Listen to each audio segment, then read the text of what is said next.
Message చేసి Ramesh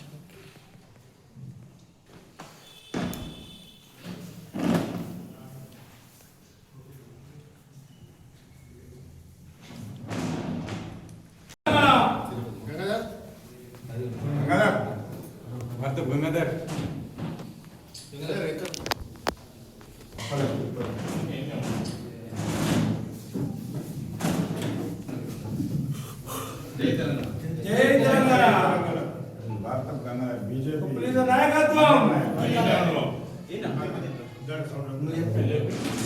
BJP మండల నాయకుడు జై తెలంగాణ జై తెలంగాణ జై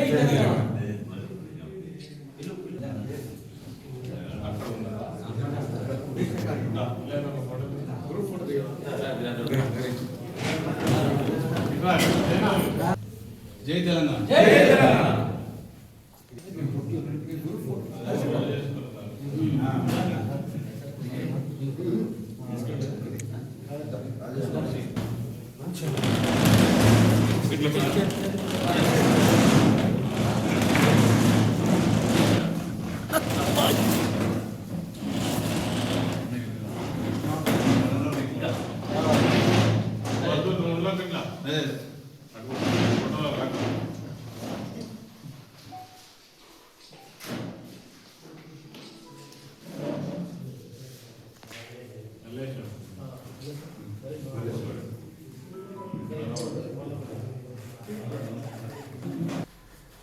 ప్రధానంగా తెలంగాణ రాష్ట్రం ఏర్పడిన తర్వాత ఈ ప్రభుత్వం ప్రజల అవసరాలు తీర్చడంలో, ప్రజలకు ఇచ్చినటువంటి వాగ్దానాలు నిలబెట్టుకోవడంలో ఘోరమైనటువంటి విఫలమైనటువంటి ప్రభుత్వంగా మనం ఏం చెప్పడం కాదు, ప్రజలు చెప్తున్నటువంటి మాట.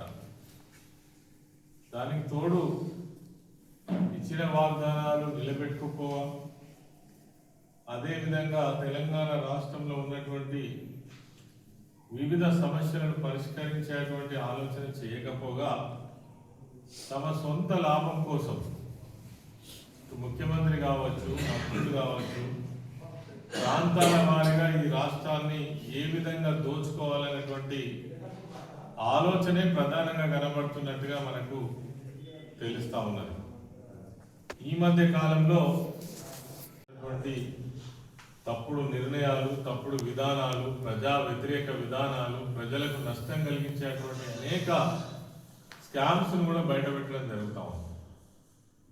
మరి ఈ వారం రోజుల పరిధిలో హైదరాబాద్ నగరంలో గతంలో ఎప్పుడో ఇండస్ట్రియలైజేషన్ కోసం, పరిశ్రమల కోసం కేటాయించినటువంటి 9,223 ఎకరాల భూమిని మరి ల్యాండ్ ట్రాన్స్ఫార్మేషన్ పేరుతోటి దాదాపు 5 లక్షల కోట్ల కుంభకోణానికి పాల్పడుతున్నట్టుగా దాని లెక్కలు, పక్కల వివరాలతో పాటు హరీష్ రావు గారు బయటపెట్టిన తర్వాత ఈరోజు ప్రభుత్వంలోనే ఒక తర్జమా భర్జం, అంటే అధికారుల లోపట, మరి ముఖ్యమంత్రి కార్యాలయం లోపట ఒక గందరగోళ వాతావరణం నెలకొన్నటువంటి విషయం మనం చూసినాం.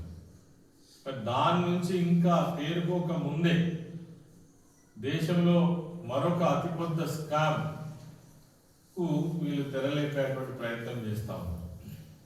ఏంది వీళ్ళు చేస్తున్నటువంటి ప్రయత్నము?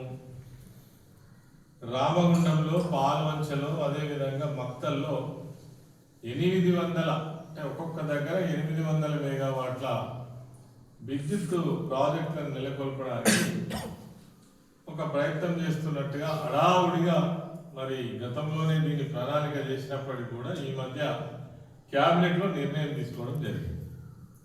సరే, ఒక పవర్ ప్రాజెక్ట్ తీసుకొస్తా అంటే తప్పేం కాదు, కానీ దీంట్లోనే కాంట్రవర్సీ ఉన్నది.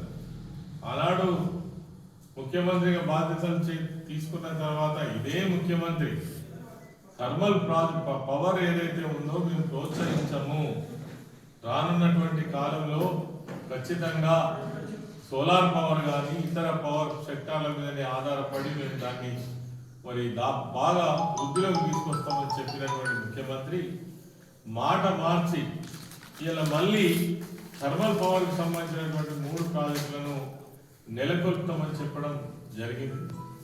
ఒకవేళ నిజంగా కూడా థర్మల్ ప్రాజెక్టు నెలకొల్పితే కూడా తప్పని మేము అనట్లేదు.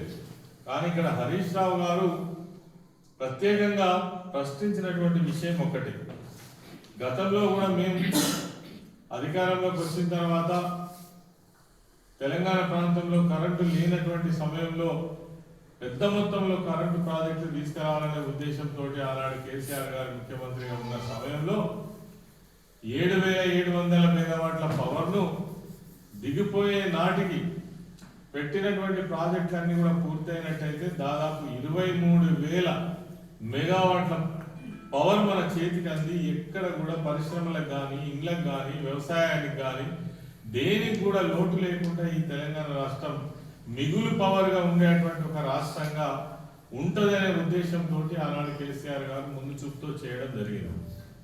మరి వీళ్ళు ఈరోజు చేస్తున్నటువంటి విధానం ఏంటంటే కొట్టొచ్చినట్టుగా కనబడతాం. ఇలా కేసీఆర్ హరీష్ రావు గారు ఈ ప్రశ్నిస్తే ఎదురుదాడి చేస్తున్నారు తప్ప దీనికి నిజమైనటువంటి సమాధానం చెప్పేటువంటి సమాధానాలు మాత్రం వాళ్ళ దగ్గర లేవు. ఏం చెప్పిండ్రు? ఆనాడు మేము అధికారంలో ఉన్ననాడు యాదాద్రి కావచ్చు, భద్రాద్రి కావచ్చు, ఎన్టీపీసీలో నెలకొల్పినటువంటి పవర్ ప్రాజెక్ట్ కావచ్చు, మరి ఆ రోజు ఉన్నటువంటి పరిస్థితికి అనుగుణంగా 8.63 కోట్లు ఒక మెగావాట్, 9 భద్రాద్రి అయితే 9.74 కోట్లు, అదేవిధంగా ఎన్టీపీసీ అయితే 12.23 కోట్లకు ఆనాడు అగ్రి అయి మరి ఈ పవర్ ప్రాజెక్ట్స్ నెలకొల్పేటువంటి ప్రయత్నం జరిగింది. కానీ ఈరోజు కొద్ది సమయం జరిగేసరికి ఒకవైపు ఏమో మేము first of all thermal projects అస్సలే ప్రోత్సహించామని చెప్పినటువంటి ముఖ్యమంత్రి మరి ఇలా 3 ప్రాజెక్టులు చేపడుతున్నారు.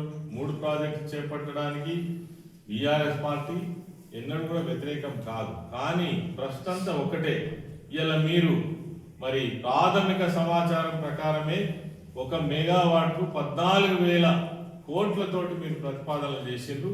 ఇది పూర్తయ్యే నాటికి ఒక్క ప్రాజెక్టు 16,000 కోట్లు మరి వరకు వెళ్ళేటువంటి అవకాశం ఉన్నది.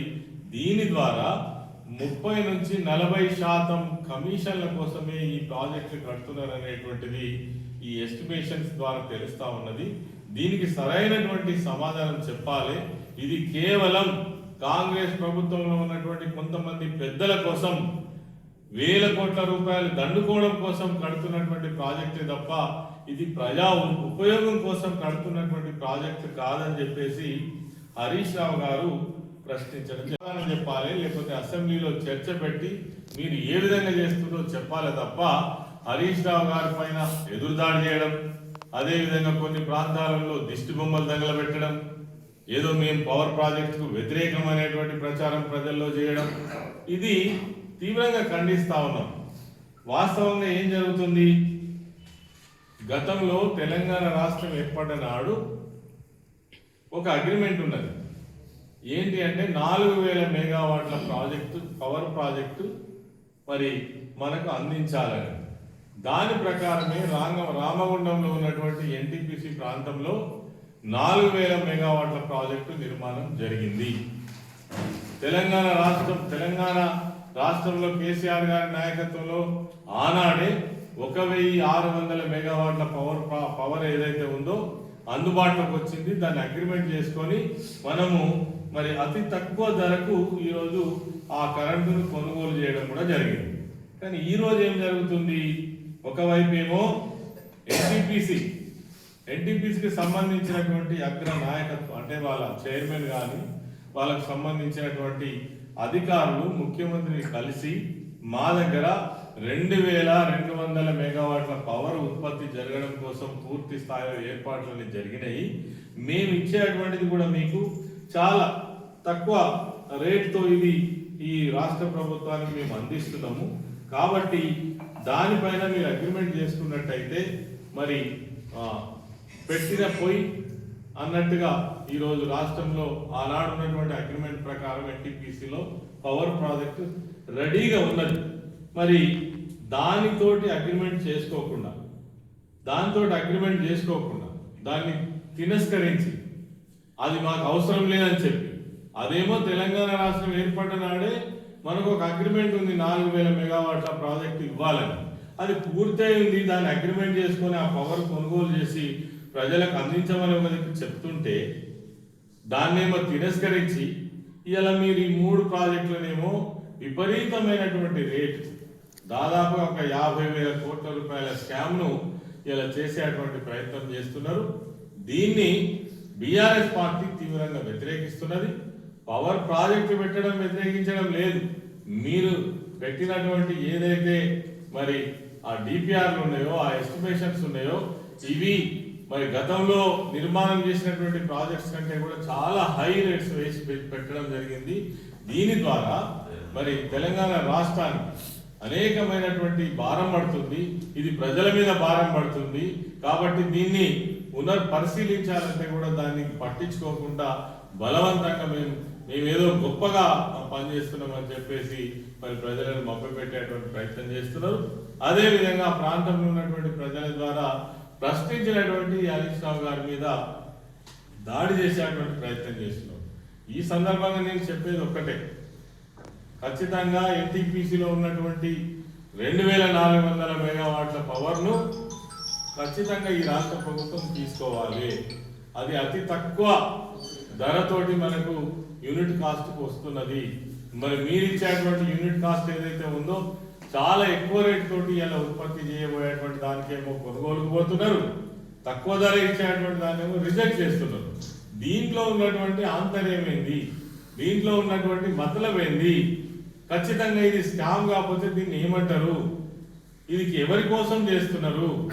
నిజంగానే ప్రజల కోసం చేసేది అయితే, చిత్తశుద్ధి ఉన్నట్టయితే దీనిపైన ఖచ్చితమైన చర్చ పెట్టండి. దొంగచాటుగా ఎందుకు చేస్తున్నారు?